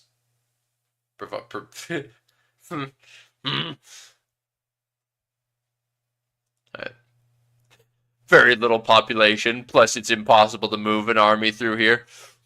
Wow, okay, but then it's okay, Scandinavia. Tell us more about the mechanics. Yeah, they're not going to talk about the Tatar yoke yet. The Canadian nationalist anger flows through me as I see the northern reaches of my province be uninhabitable. Yes. Is there a reason the White Sea is composed of several tiles while the Gulf of Finland isn't? Different stages of development. Which are the white/pink striped lines in the Kazani culture area? White is Chuvash, and pink is Moksha, which looks a bit disconnected from the Mokshan culture located. Yes. Interesting. Yeah, people are very much bringing up that the Ural should have at least some mountains. I'm more curious if the resources will alter population density, and especially in Russia, away from historical populated areas. There are several factors affecting population capacity. Yeah, I'll be curious to learn more about that, but they won't tell us that yet.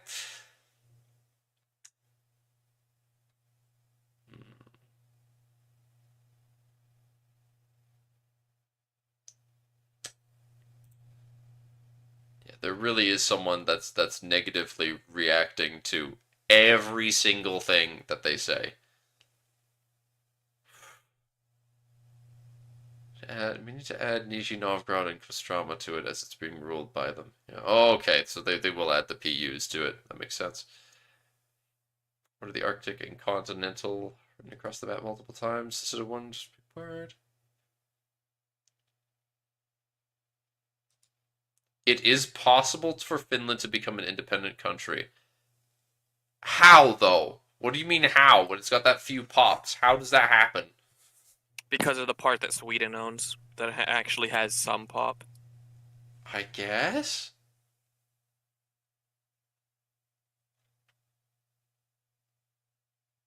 No finished tags.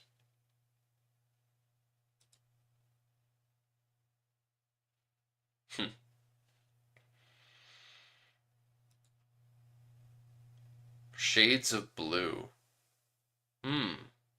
For population.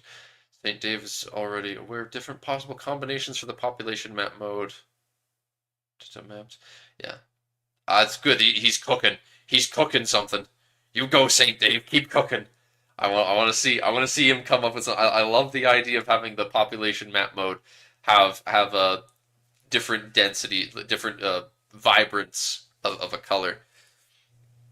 Yes. Suzdal is a separate. Oh, they're yep. More epic lore. Yes. Suzdal separate principality. Where?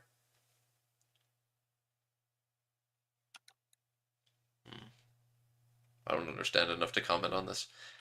I know that as a name it kind of sucks ass, but will it be possible to select the historical Lord Novgorod the Great as the Novgorod tag? It can be made a custom title. Yes, what does that mean? What does it mean it can be made a custom title? Huh. Can you somehow be like, oh yes, this is what the ruler of my country is called, or this is what my country is referred to as? That one Karelian guy. He's the Karelians almost as mad as me. Dark, I gotta play them. I gotta play the Blackfoot. I gotta play the Blackfoot and restore Alberta to its greatness that it never had. Sure, buddy. Sure, buddy. I gotta play all 500 Blackfoot. The most interesting country in the whole game. Totally. I just love that my province is the most, like, irrelevant spot on the map in this time period. And it's only relevant in Vic because it's got coal. We have so much coal. Oil. Oil comes in later, but yeah. Well, the coal isn't very important. Everywhere has a bunch of coal. It's not in North America for some reason, though. Oh, there's plenty.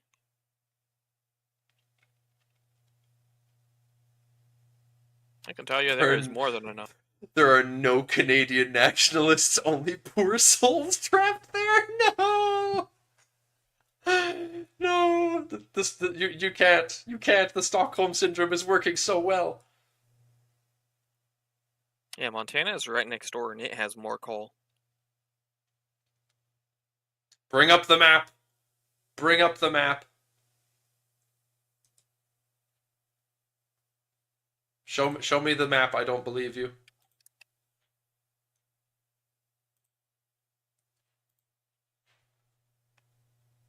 What the fuck? Yeah. Why is it that Paradox always does my country so goddamn dirty? What is this? Montana? That useless ass just worse Alberta state? What the hell? Canadian tourism, the state? The only thing it's good for is having Canadians come over to buy your, like, double-sized pies? Like, what the hell? Exactly. I think he's upset. Yeah, I'm a little upset at the way Paradox treats my country. Just a little bit. That it gets so absolutely shafted in every game. You mean accurately? Dude, why did they give Canada for no reason? They make it so... There's so little land in Canada already in Vic, but then they give it the worst province modifier in the entire game. Look at where the iron is. I mean, because I can tell you where it's not. It doesn't help that the North Canadian Shield is a thing, which basically makes a solid third of your country useless for farming. So there's I that. can tell you where the iron isn't, y'all. Why? Why is it all in Quebec? Why does Quebec have 60? Why does Quebec have 60? Why does the Amazon have so much? What's going on? I hate it here. Oh, my brother's been DMing me on Discord. I think he's been hearing my Canadian nationalism.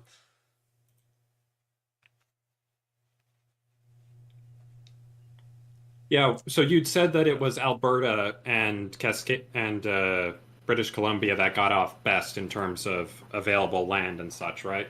Mm-hmm. Yeah, What about it? that's entirely because of the Canadian Shield. Here, I'll drop it in the voice chat. Wait, is it actually worse in Saskatchewan? The Canadian Oh Shield God!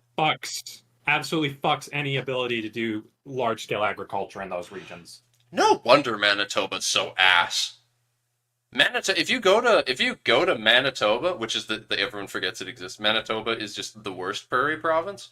It's like the whole place. The geography of Manitoba is describable as cold bog. The province. It is huge. It is a huge chunk of land that is just lakes, and it's cold, and it's windy, and the wind is cold, and it makes it worse. And then you're right next to the Hudson's Bay, and that makes it even more cold, and it's just horrible. And there's nothing there except cold. Guess what, Joffrey? What? It's even worse as farmland than Montana. It has 80. Montana has 200. Yeah, because Montana is actually mostly like usable plainland. But the southern half of Alberta's just fine. Why did he do this to me? What's wrong with the southern half of Alberta? Honestly, Like where Edmonton is? Why don't you just immigrate to Montana, Joffrey? I mean, it's No. just better Alberta. No. I don't want your fucking Texas-sized pies that Montana's economy is based off of selling. No, thank you. That's all. Wait, Hey, a good day to you, sir. Why do we get so many Texans up here? By the way, I don't know. Like, I'm getting so off topic. But it's like every day at work. It's the oil industry. I guess, yeah. But I guess, yeah. They stopped through my province, through my city on the way up to the northern parts where more of the oil is. Big oil. Makes sense. That's the one thing your province or your state has. You get so many old white guy with droopy handlebar mustache and cowboy hat. You know he's from Texas. The people with cowboy hats in Alberta are clean shaven. The droopy mustache, you instantly know he's from the southern states. Yeah, that checks out. I had to deal with a dude, a Texas sheriff trying to get involved in like my security business. The other day. It was crazy. Yeah, I was dealing with an unruly customer, and he showed up and like showed me his badge. I'm like, no, it's fine, sir. Please stop agitating this guy in the most polite way possible. But Please don't fuck it up. This isn't America. I was so close to getting the guy to leave the store, and then this guy showed up, and I had to restart. It was so funny. But this is not Joffrey security guard story hours. And I've done enough nationalism for Canada to this day, so. No, I'm sure lots of people are finding it funny to listen to me angrily rant.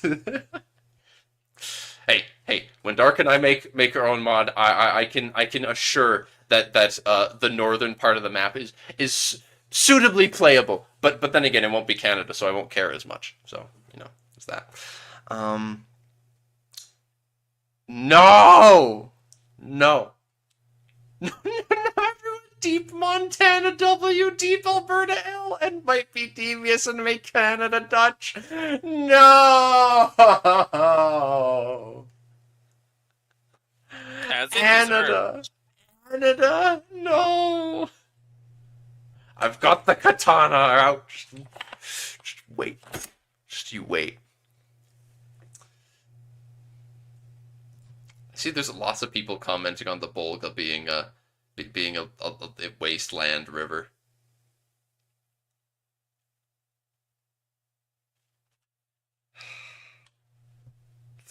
No. Maybe the content designer who added it gathered enough data.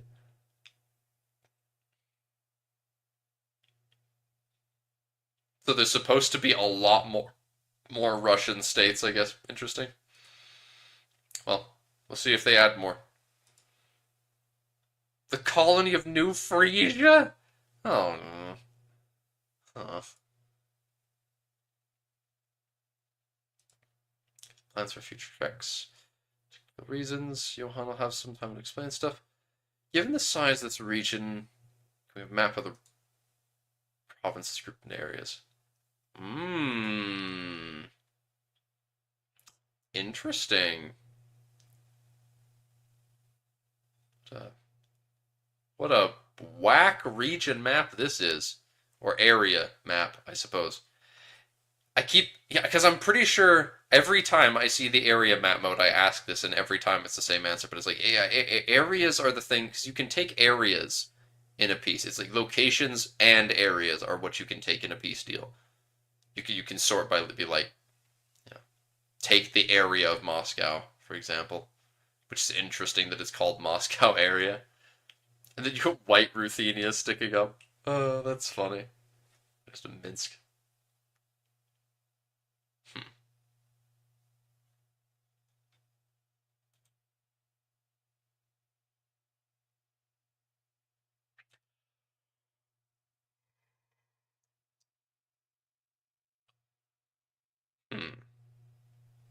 Carpathia and the Balkans in one Tinto map, hoping to quarantine the biggest flame war to a single thread. Anatolia, Russia, and the Balkans in a row. Oh, the Balkans are the next one. I didn't read that. I didn't read that. The The Balkans are next. Oh no! Oh no! Time to get all the shit show out of the way. Oh, I can't wait for that. I'm so excited. I am so excited to see the culture and religious map mode of that. Why doesn't Serbia own the entirety of the Balkans? I don't understand. Why doesn't Serbia, the biggest Balkan, simply eat the rest? I think there are more going to be comments about why is Bosniak a culture? Bosnians shouldn't exist because the Ottomans haven't converted anybody to Muslim yet.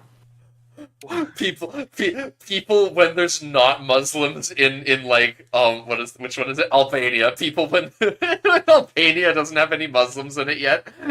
Yeah, so they're like, why does Albanian and Bosnian culture exist? Ignoring the fact that there were identities in those regions before. Why does Kosovite culture exist? That's how you start a fight. Actually, I would be very surprised if they have a Kosovan culture. I would assume it'd just be Albanian pops. Yeah, probably. I doubt at this stage. But it would be funny. It would be funny, and you know what? I want them to have it. I want them to represent every single possible culture that you could see having a flame war over. I want to see it. Guys, where are there Muslims? Serbia wouldn't have any Muslims in it yet, Viligende, because the Ottomans haven't even crossed the straits yet. There are precisely none Turks in Greece yet.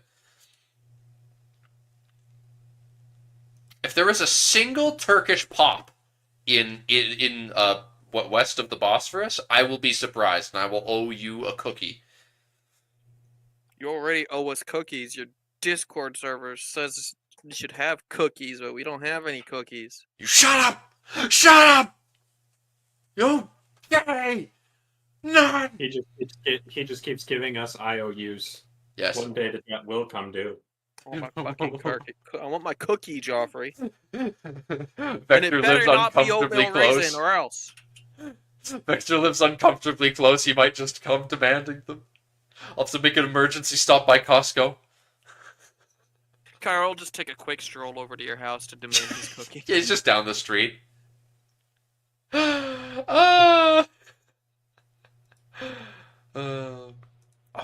We currently have 13 different types of heir selections available for republics. Some generic, some unique. So there will be different types of possibilities and combinations. So unless the Novgorod Muscovy situation is unique, it sounds like some republics can elect leaders from other countries. Yeah. I'm very curious what sort of situation, like, is Novgorod's republic in a situation where they could feasibly, in the future, decide to elect the ruler of a different state? That's I'm very curious. Like, could they then decide? Oh, we want the ruler of Sweden. We elect the ruler of Sweden to be our leader.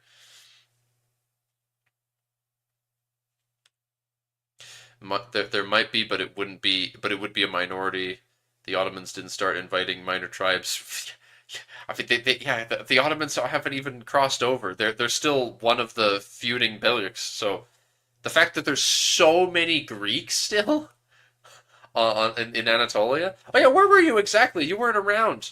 Exactly, you weren't around to give us your opinions on the culture map mode of Anatolia when we did that Tinto map. Uh... True. We should have Valar, Bella, and Exactly discuss. yes, yes, the most wonderful. This is how we end up with your server needing to be evacuated for nuclear fallout. You haven't read it yet exactly? Oh no. Oh no. Oh no.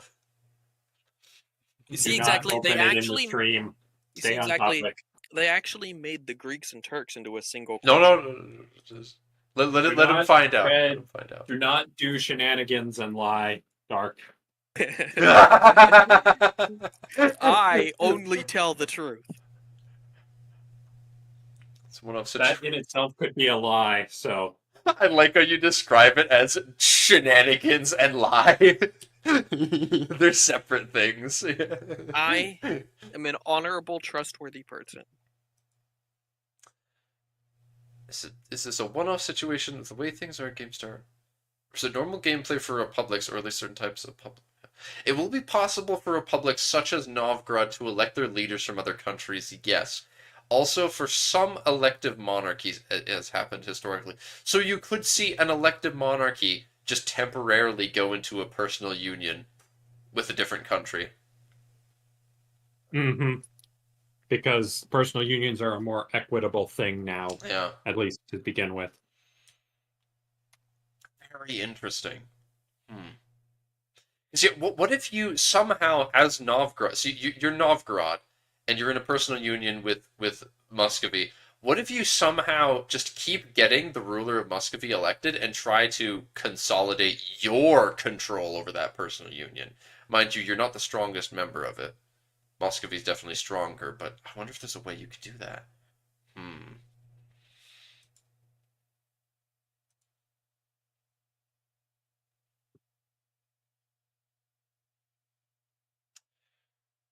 Shouldn't Muscovy rather be called Moscow to be consistent with other tags on the region?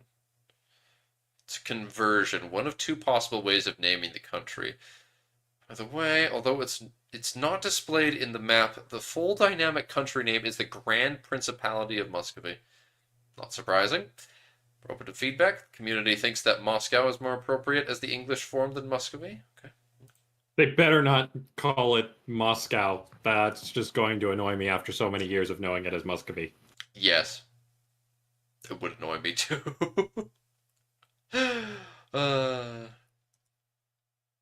Read this 3 times as hair selections, and it was like, okay, cool. Definitely missing something. Hair selections. We want people to love the 3D models, right? Better for that purpose than having hair selections, same as GTA.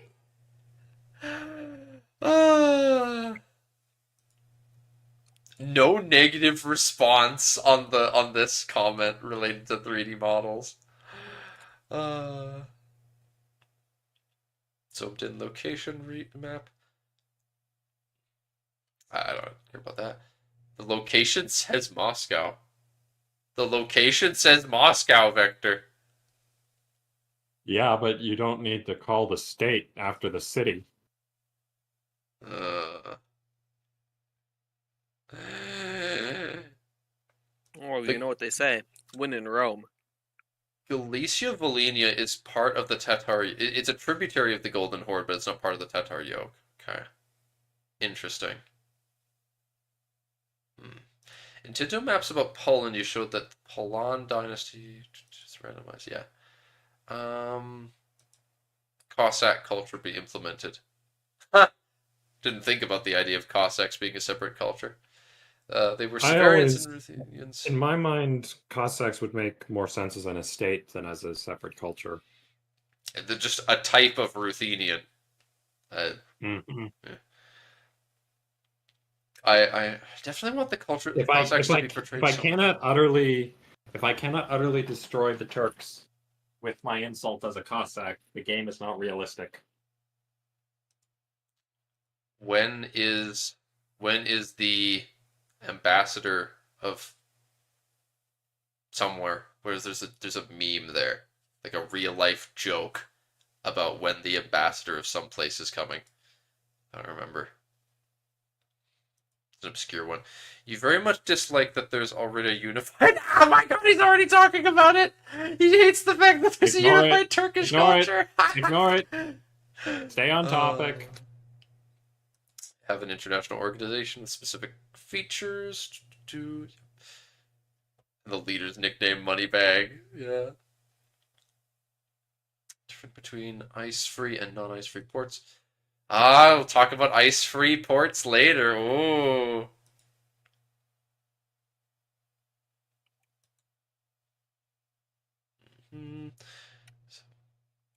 Trillion more Slavic speaker culture. Why is this culture named Kazani and not Tatar? We have several Tatar cultures. Kazani is just one of them. That makes sense. Yeah, they're in the yes. They're in a grouping, just like they're saying that these Russian cultures are East Slavic. There's 4 or 5 East Slavic cultures. My bonkers are the 2 different colors of lumber. Sometimes there's a weird map mode behavior when you take a screenshot. Okay.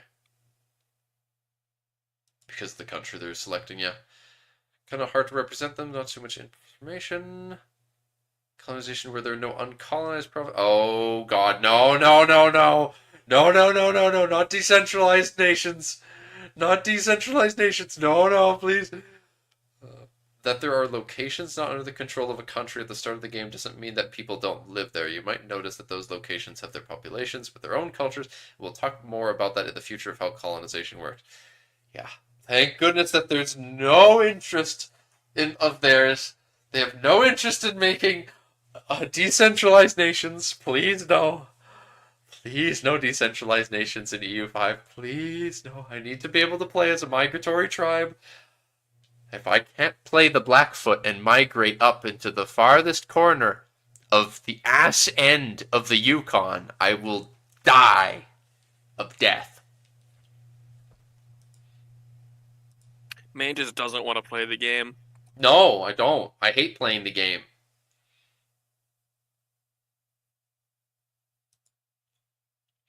Smolensk and Rzhev shouldn't be subject to them? That didn't happen until the 50s.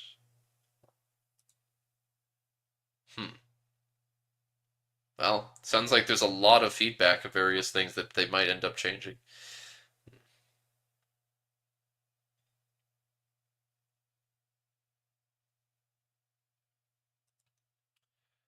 Same tag for Principality Kashtin. It's a vassal of Tver. Yeah. The Principality of Kashin is a vassal of the Principality of Tver, which is a tributary of the Golden Horde, through the Muscovites. Oh god, excited to see us. No, no. He doesn't actually. Oh, this isn't someone that wants Finland to be independent. Oh. Depends on what type of Finland we want to simulate, yeah.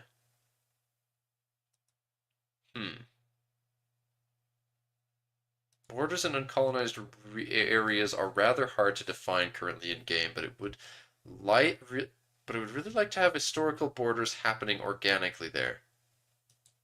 I mean, I don't really care so much about simulating historical borders in Finland, but it's kind of a construct that developed later, the idea of Finnish borders.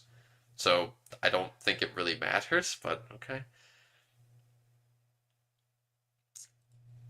Wasteland impassable terrain be their own province by itself, or would break the redacted mechanics. Okay, whatever. I'm not falling for it this time, Johan. I'm not falling for it. The redacted mechanics regarding What do you think wastelands. that could mean? What do you think he's referencing in that? Hey, wow. Anyway, isn't that crazy? Why don't we go look at dev responses to just threads?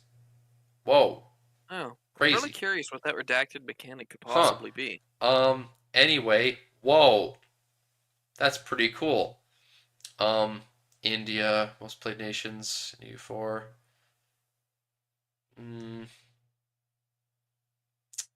Not really anything to be said here. I mean, this is societal values. I doubt this is going to have anything of interest. Did it mention societal values somewhere in here? No. Serfdom. It's pretty unavoidable that some moves are going to be objectively better from an optimization view. One thing I've noticed from playtesting feedback is that I had a problem with X and solved it by Y. Was that Y was multiple different Ys to each X. I think I think I even looked at this already. There just ain't nothing. There ain't nothing else to be looked at. Ain't nothing. It's all boring. These people can't think of anything interesting to say.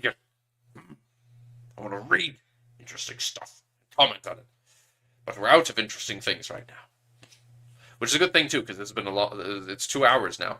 It always ends up being about 2 hours somehow. But I suppose that is that. Oh. I do believe we're done. We're done here. So let's anyone else has something to add? I suppose we'll be ending this here. By an Adunaic Arnuzir. Thank you all for watching, and I hope to see you next time. Bye bye.